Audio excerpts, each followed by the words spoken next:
চলুন আজ আমরা শিলিগুড়িকে একটু অন্যভাবে দেখি, কোনো রাজনৈতিক রং ছাড়া, শুধু ডেটার আয়নায়। আমাদের উদ্দেশ্যটা খুব সহজ, পরিসংখ্যানের ভেতর থেকে আসল সত্যিটা খুঁজে বের করা। এখানকার মানুষের আসল চাহিদাটা কী, আর তার ভিত্তিতে একটা ভালো শাসন ব্যবস্থা কেমন হতে পারে। এটা কোনো রাজনৈতিক তর্ক নয়, এটা শাসনের একটা নকশা তৈরির চেষ্টা। তা আমাদের এই বিশ্লেষণের রাস্তাটা একদম পরিষ্কার। ভাবুন, একজন ডাক্তারের মতো প্রথমে আমরা রোগটা ধরব, মানে শিলিগুড়ির রায় আর মানুষের আসল কষ্টগুলো কি সেটা বুঝব।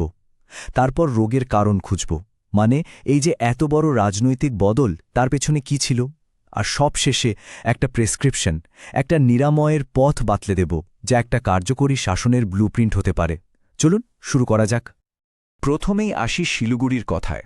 এখানকার মাটির সত্যিটা বোঝা খুব জরুরি। দেখুন, এই জায়গাটা শুধু একটা বিধানসভা কেন্দ্র নয়, এর একটা কৌশলগত গুরুত্ব আছে পশ্চিমবঙ্গ আর গোটা ভারতের জন্যেই। এখানকার সমীকরণটা বুঝতে হলে এর চরিত্রটা আগে বুঝতে হবে।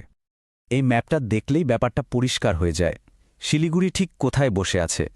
ভারতের সেই বিখ্যাত চিকেন স্নেকে, মানে একটা সরু রাস্তা যা উত্তর পূর্ব ভারতকে বাকি দেশের সাথে জুড়ে রেখেছে। এর মানে কি? এর মানে হলো এখানকার শান্তি, এখানকার উন্নয়ন শুধু স্থানীয় ব্যাপার নয়, এর সাথে সরাসরি জড়িয়ে আছে দেশের নিরাপত্তা। এখানে কোনো সমস্যা হলে তার আঁচ কিন্তু সারা দেশে পড়বে। আচ্ছা, এবার এখানকার মানুষগুলোকে একটু চিনে নেওয়া যাক। ভাষাগত দিক থেকে দেখলে এখানে একটা দারুণ বৈচিত্র্য আছে। প্রায় 61% মানুষ বাংলায় কথা বলেন, ঠিকই, কিন্তু তার সাথেই প্রায় 25% হিন্দিভাষী আর প্রায় 5% মতো নেপালিভাষী মানুষও এখানে থাকেন। এই যে মিশ্রণ, এটাই শিলিগুড়ির আসল পরিচয়। এখানে নানারকম মানুষের স্বপ্ন আশা মিলেমিশে একাকার হয়ে গেছে। ধর্মীয় পরিসংখ্যানটা যদি দেখি তাহলে দেখব এখানকার জনসংখ্যার প্রায় 92%ই হিন্দু, মুসলিম জনসংখ্যা প্রায় 5.5%, আর বাকিরা অন্যান্য ধর্মের। এই ডেটাটা আমাদের সামাজিক গঠনটা বুঝতে সাহায্য করে। যদিও একটা সম্প্রদায়ের প্রাধান্য আছে, কিন্তু মনে রাখতে হবে শাসনের কাছে সবাই সমান। সংখ্যালঘু মানুষদের চাহিদাগুলো ততটাই গুরুত্বপূর্ণ। বেশ, আমরা তো ডেটা থেকে এখানকার মানুষের পরিচয় পেলাম, কিন্তু তাদের দিনের পর দিন কি সমস্যার মুখে পড়তে হয়, চলুন এবার সেই দিকে নজর দিই।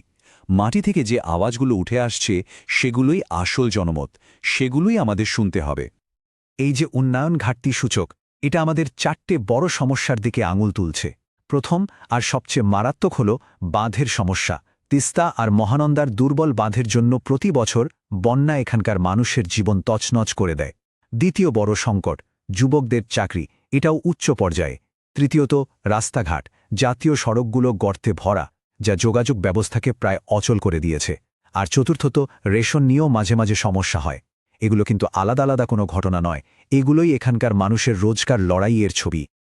এবার বেকারত্বের সমস্যাটা নিয়ে একটু ভাবা যাক। 8.5%, এটা শুধু একটা সংখ্যা নয়, এর পেছনে আছে হাজার হাজার তরুণের ভেঙে যাওয়া স্বপ্ন, হতাশা। শিলিগুড়ির মতো একটা বিকাশশীল শহরে যখন ইলাইটদের হাতে কাজ থাকে না, তখন শুধু অর্থনৈতিক চাপ বাড়ে না, একটা সামাজিক অস্থিরতাও তৈরি হয়। এটা একটা বোমার মতো, যা নিঃশব্দে ফাটছে। আর এই হতাশারই একটা জীবন্ত উদাহরণ হলো এই কথাটা। আমরা যারা পরিশ্রম করেছি, কষ্ট পাচ্ছি। ভাবুন একবার, এই একটা লাইন হাজারটা ডেটার চেয়েও বেশি কথা বলে। এটা কাদের গলা?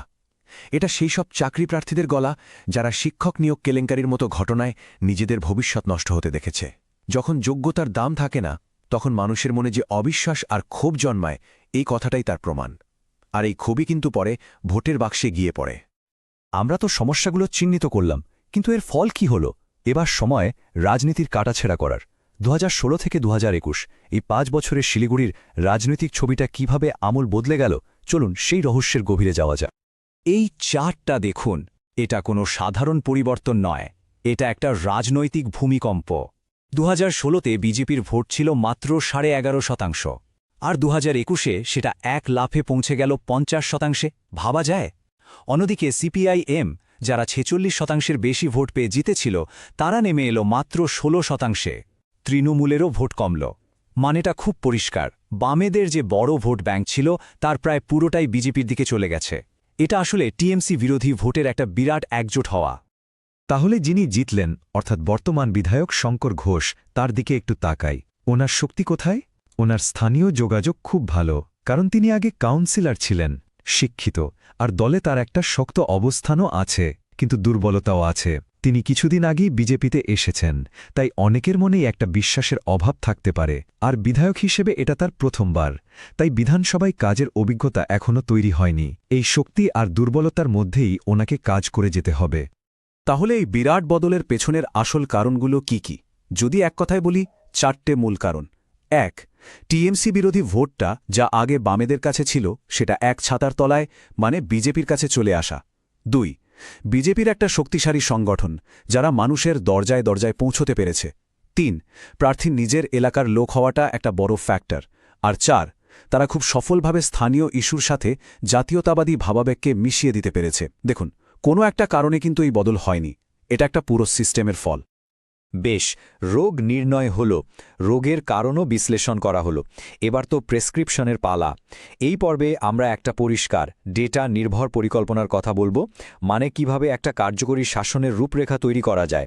শুধু মুখের কথা নয়, ডেটাকে কাজে লাগিয়ে কিভাবে মানুষের কাছে পরিষেবা পৌঁছে দেওয়া যায় সেটাই আসল কথা। যে কোনো ভালো শাসনের জন্য এই 4টে ধাপ খুব জরুরি। প্রথম ধাপ, অনুভব করা, মানে মানুষের আসল কষ্টটা মন দিয়ে শোনা। দ্বিতীয়, নকশা করা, অর্থাৎ সমস্যার জন্য নির্দিষ্ট মাপা যায় এমন সমাধান তৈরি করা।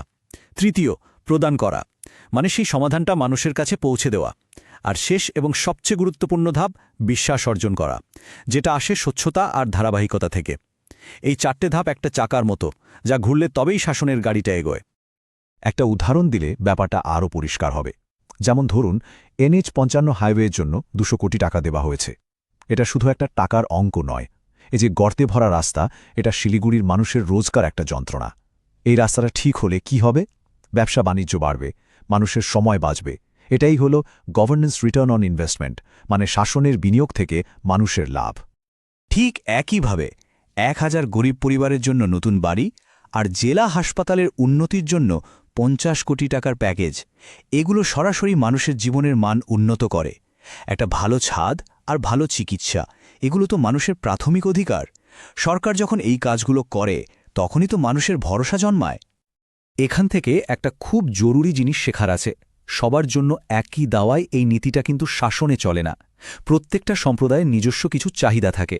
যেমন ধরুন, মাহিষ্য সম্প্রদায়ের কাছে এলাকার পরিকাঠামো একটা বড় বিষয়, আবার মুতুয়া সম্প্রদায়ের কাছে নাগরিকত্বের প্রশ্নটা খুব গুরুত্বপূর্ণ। চা বাগানের শ্রমিকরা চান জমির অধিকার আর ঠিকঠাক মজুরি, যুবকরা চায় চাকরি আর মহিলারা চায় নিরাপত্তা। একটা সফল সরকারকে এই প্রত্যেকটা গোষ্ঠীর কথা আলাদা করে ভাবতে হবে এবং সেই মতো কাজ করতে হবে। এবার আমরা আমাদের আলোচনার একেবারে শেষ পর্বে চলে এসেছি। এখানে আমরা নেতৃত্বকে কোনো ব্যক্তির জয় পরাজয় হিসেবে দেখব না, বরং দেখব একটা সিস্টেম হিসেবে, যার মূল কাজ হল মানুষের কাছে পরিষেবা পৌঁছে দেওয়া। কারণ নির্বাচন জেতাটা তো গল্পের শুরু, আসল পরীক্ষা তো তারপর। এই যে গভর্নেন্স রিটার্ন অন ইনভেস্টমেন্টের কথা আমরা বলছি, এর মানেটা কি? খুব সহজ। মানুষ ভোট দিয়ে তার বিশ্বাসটা আপনার হাতে তুলে দিচ্ছে, এটা তার ইনভেস্টমেন্ট। বিনিময়ে সে কি ফেরত চায়? ভালো রাস্তা, ভালো হাসপাতাল, ছেলেমেয়ের জন্য কাজ আর ন্যায় বিচার। যখন একটা সরকার এই রিটার্নটা দিতে পারে, তখনই সে মানুষের আস্থা অর্জন করে। এটা একটা সামাজিক চুক্তি, যেখানে কাজ দিয়েই বিশ্বাস জিততে হয়। শেষ করার আগে শুধু এই প্রশ্নটা রেখে যেতে চাই।